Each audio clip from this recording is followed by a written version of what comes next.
Donald Trump ने America के 47वें सदर के ओहदे का हलफ उठा लिया। ट्रंप दूसरी बार अमेरिका के सदर मुंतखब हुए हैं। अमेरिकी नायब सदर जेडी वेंस ने भी अपने ओहदे का हलफ उठा लिया।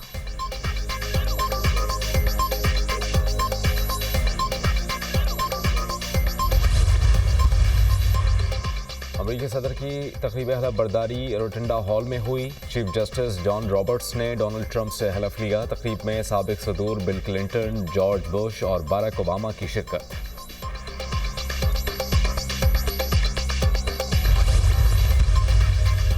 और अमेरिकी सदर डोनाल्ड ट्रंप की साबिक हुकूमतों पर तनकीद, कहते हैं कि साबिक हुकूमतें अमेरिका को दरपेश मसाइल हल नहीं कर सकीं।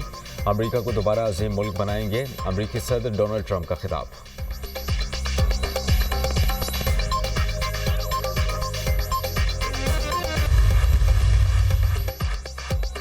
हुकूमत का 9 मई से मुतालिक जुडिशल कमीशन न बनाने का फैसला। हुकूमती मुज़ाकराती कमेटी ने पीटीआई के मुतालबात का जवाब तैयार कर लिया। 9 मई का कोई सियासी कैदी नहीं। पीटीआई के मुतालबात का हकाइक से ताल्लुक नहीं। अदालतों में ज़ेर समाअत मुकदमात पर जुडिशल कमीशन नहीं बन सकता। 9 मई से मुतालिक अदालतों में चालान पेश हो चुके। GHQ कोर कमांडर के घर हमला हुआ। शहदा की यादगारों और मुजस्मों की बेहुरमती की गई। मुनज़्ज़म मनसूबाबंदी से फौजी तनसीबात को निशाना बनाया गया। पीटीआई की मुज़ाकराती कमेटी को चौथे दौर में तहरीरी जवाब दिया जाएगा। ज़राए के मुताबिक कानूनी टीम ने हुकूमती टीम को राय दे दी। हुकूमत और पीटीआई मुज़ाकरात में डेडलॉक पैदा होने का खदशा। सेनेटर इरफान सदीकी ने ट्वीट में लिखा, हतमी जवाब तैयार करने में मजीद 1 हफ्ता लग सकता है। पीटीआई के मुतालबात पर हुकूमती जवाब तैयार करने की खबरों में सदाकत नहीं।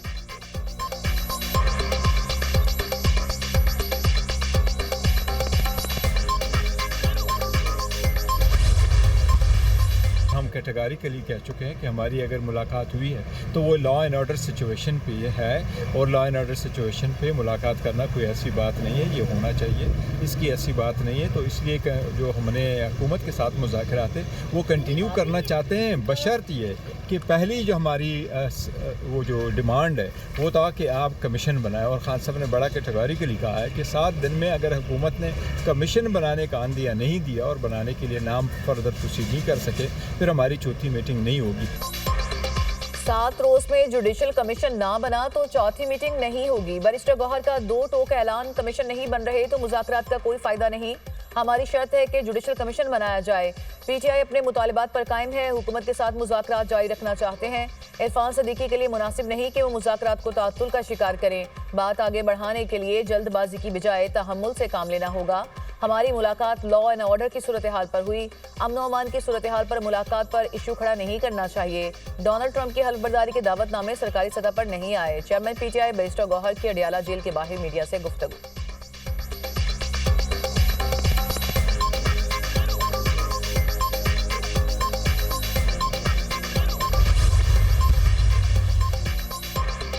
ट्रस्ट के लिए जमीन दी गई वो वजूद ही नहीं रखता। ये वाहिद ट्रस्ट है जो रजिस्टर ही नहीं हुआ। सैकड़ों कनाल अरासी किसी ट्रस्ट नहीं, बानी पीटीआई और बुशरा बीबी के नाम है। इरफान सदीकी का इंकशाफ, अल कादिर ट्रस्ट के लिए जमीन किस बुनियाद पर दी गई? ट्रस्ट का काम वो लोग करते हैं जो हुकूमतों में नहीं होते। मुल्क भर में हजारों मदारिस रजिस्टर हैं, किसी दीनी मदारिस को बंद नहीं किया जा रहा। हमारी किसी इदारे से कोई दुश्मनी नहीं। सेनेटर इरफान सदीकी का सेनेट में इजहार ख्याल।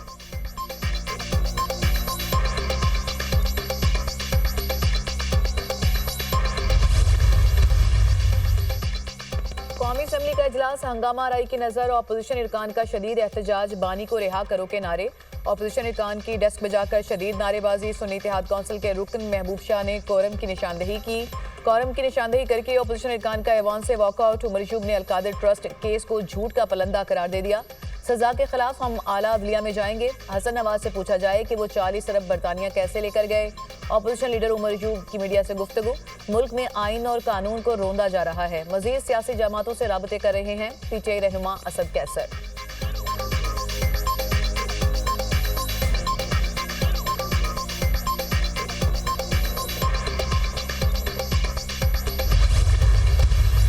खुद उन्होंने कहा हुआ है चेयरमैन पीटीआई ने कि मुज़ाकरात केस का जो है फैसला मुज़ाकरात पर असरअंदाज नहीं हो। अब तो उनकी स्टेटमेंट आ गई है कि उनका एस्टेब्लिशमेंट के साथ आते हो गए हैं। आ गई है ना जी? बिल्कुल, मैं गलत तो नहीं कह रहा। तो हमारे साथ मुज़ाकरात की क्या जरूरत है? उनका मकसद था कि एस्टेब्लिशमेंट तक पहुंचने का, वो पहुंच गए हैं। पीटीआई का एस्टेब्लिशमेंट तक पहुंचना मकसद था, वो पहुंच गए। इस्टेब्लिशमेंट से राब्ते हो गए हैं तो फिर हमारे साथ मुज़ाकरात की क्या ज़रूरत है। पीटीआई का बयान आ गया है, उनके इस्टेब्लिशमेंट के साथ राब्ते हो गए हैं। बानी पीटीआई की रिहाई का मुतालबा आया तो मुल्की मफादात को सामने रख कर फैसला किया जाएगा। दाखिली मामलात में कोई बैरूनी प्रेशर नहीं देंगे। हम अपने अंदरूनी मामलात में मदाखलत बर्दाश्त नहीं करेंगे। पीटीआई से मुज़ाकरात शुरू हुए तो बानी के खिलाफ मुकदमा चल रहा था।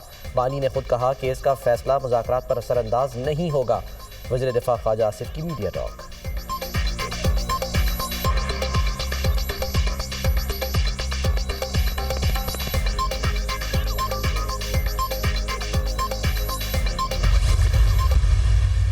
मैं मैच तो नहीं कहूँगा, एक मुज़ाकरात चल रहे हैं और स्पीकर नेशनल असेंबली उन्होंने एक फोरम प्रोवाइड किया है कि वो अपने मुतालबात एक मेज़ पर लाएं।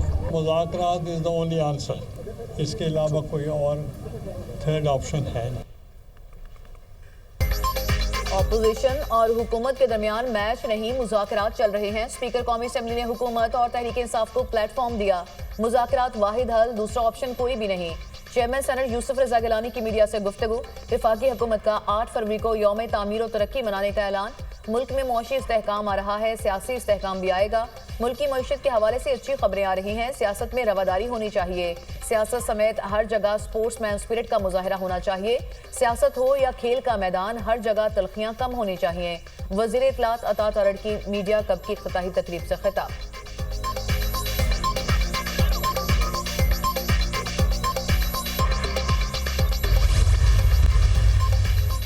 सदर आसिफ अली जरदारी से ईरानी मुसल्लह अफवाज के चीफ ऑफ जनरल स्टाफ की मुलाकात। दो तरफा बाहमी दिलचस्पी के उमूर पर तबादला ख्याल।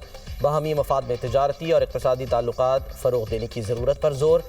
ईरानी chief of general staff major general Mohammad Bagheri का GHQ का दौरा। Army chief general Syed Asim Munir से मुलाकात। खित्ते की मौजूदा सिक्योरिटी सूरत हाल, दो तरफा दिफाई ताउन पर तबादला ख्याल। मेजर जनरल मोहम्मद बाकरी की यादगार शोहदा पर हाज़री। GHQ आमद पर ईरानी चीफ ऑफ जनरल स्टाफ को चाक चौबंद दस्ते ने गार्ड ऑफ ऑनर पेश किया। ISPR।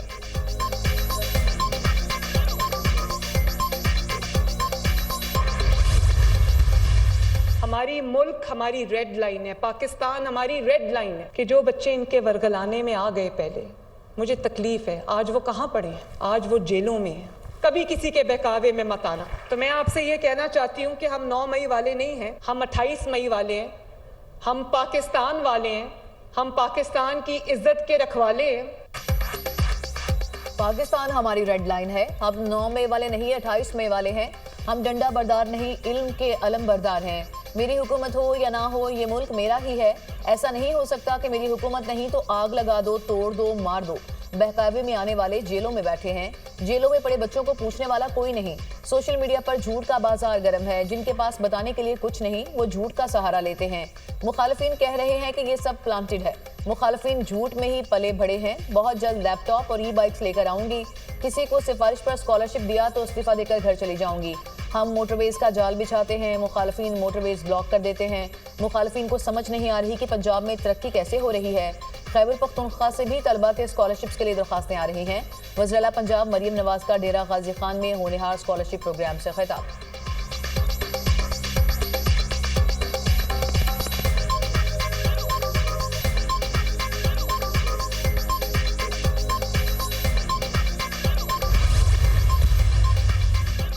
बानी PTI ने वाजे कहा है, कोई डील नहीं करूंगा, अपने केसेस का खुद सामना करूंगा। बानी PTI ने कमेटी को 2 मुतालबात पर बात करने का कहा। सुप्रीम कोर्ट जजेस का कमीशन बनाया जाए।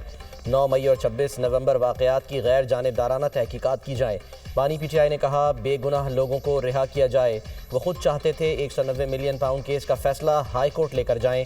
अलीमा खान की अडियाला जेल के बाहर मीडिया से गुफ्तगू।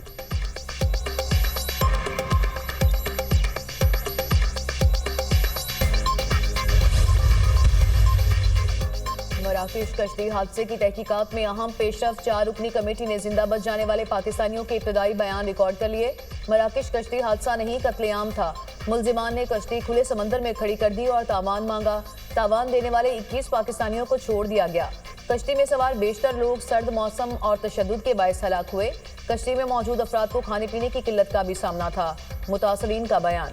कश्ती इंटरनेशनल ह्यूमन ट्रैफिकिंग रैकेट की निगरानी में थी। इस रैकेट में सेनेगाल, मौरितानिया और मराकश के स्मगलर्स शामिल। पाकिस्तान की 4 रुकनी तहकीकाती टीम मराकश में मौजूद। कश्ती हादसे में एक और पाकिस्तानी के जिंदा बचने की तस्दीक, तादाद 22 हो गई। जिंदा बचने वाले पाकिस्तानी की मोहम्मद अदील वल्द मोहम्मद रशीद के नाम से शनाख्त। FIA इंटरपोल ने 15 इंसानी स्मगलर्स के रेड नोटिस जारी कर दिए। नोटिस यूनान, लीबिया, तुर्किया, स्पेन और मराकश की हुकूमतों को भिजवाए गए। पाकिस्तानी इंसानी स्मगलर्स की गिरफ्तारी के लिए ताउन की दरख्वास्त।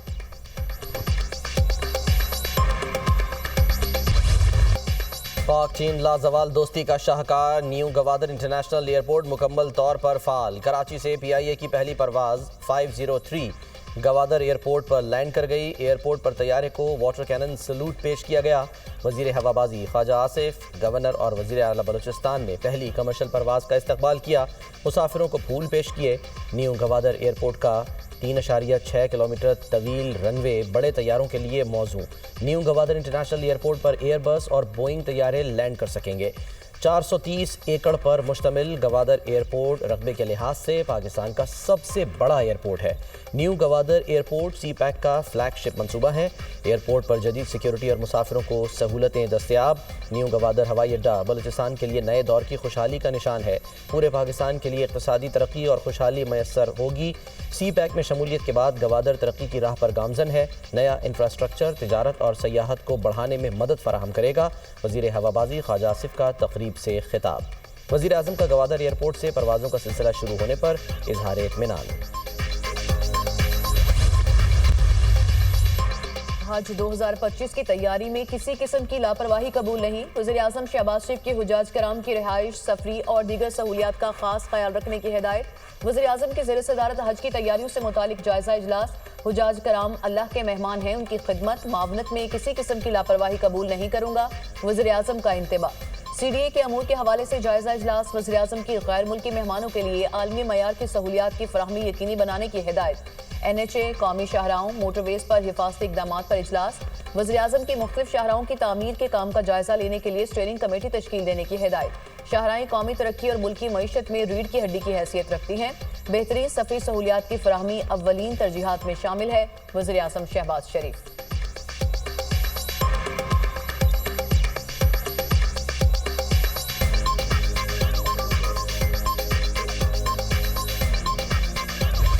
बेंचेस के इख्तियारात का केस क्यों मुकर्रर न हुआ? एडिशनल रजिस्ट्रार सुप्रीम कोर्ट को तौहीन अदालत का शो कॉज नोटिस जारी।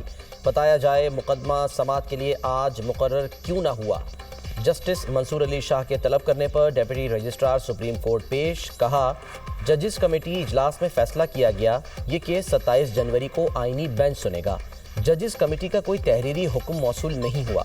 जस्टिस मंसूर अली शाह ने कहा मैं कमेटी का रुकन हूँ, मुझे तो पता ही नहीं चला इजलास कब हुआ। कमेटी का हुक्म नहीं मिला तो केस क्यों मुकर्रर नहीं किया गया। हमें जजिस कमेटी इजलास के मिनट्स और केसेस तब्दीली की तफसील बताएं। जस्टिस आयशा मलिक ने कहा मुकर्रर शुदा केस आईनी बेंच को कैसे ट्रांसफ़र किया जा सकता है। पूरे हफ्ते के हमारे सामने फिक्स्ड मुकदमात तब्दील हो गए। जुडिशल ऑर्डर को इंतज़ामी कमेटी कैसे इग्नोर कर सकती है। मेरे अदालती करियर में कभी ऐसा नहीं हुआ कि कोई मुकदमा ऐसे गायब हो गया हो। जस्टिस अकील अब्बासी ने रिमार्क्स दिए तमाम मुकदमात अदालती हुक्म के तहत मुकर्रर किए गए थे। चीफ जस्टिस समेत किसी के पास मुकदमा ट्रांसफ़र करने का इख्तियार नहीं। केस की समाअत कल तक मुलतवी। इलेक्शन कमीशन का रवैया उसके आईनी फराइज से मुताबिकत नहीं रखता। इलेक्शन कमीशन समझता है कि उसे दूसरे आईनी इदारों और वोट के बुनियादी हक को नजरअंदाज करने का इख्तियार हासिल है। इलेक्शन कमीशन को सियासी असर रसूख या सियासी मुदाखलत का शिकार नहीं होना चाहिए। इलेक्शन कमीशन को जमहूरियत का गैर जानिबदार मुहाफिज रहना चाहिए। इलेक्शन कमीशन का हुकूमत के हक में झुकाव जाहिर हो तो ये सियासी निज़ाम की साख को नुकसान पहुँचाएगा। इंतखाबी अमल की हिफाजत का मरकज अवाम के वोट का हक है।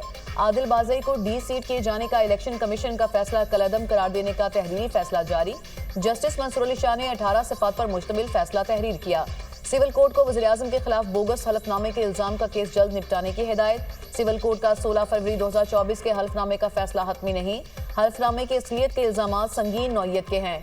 हलफनामे की कानूनी हैसियत का फैसला सिविल कोर्ट जल्द करे। तहरीरी फैसला इलेक्शन कमीशन का बुनियादी किरदार आज़ाद और मुनसिफाना इंतखाबात का इनेकाद है। इलेक्शन कमीशन को दीगर आईनी इदारों से बाला तसव्वुर नहीं किया जा सकता। जस्टिस आयशा मलिक का इजाफी नोट।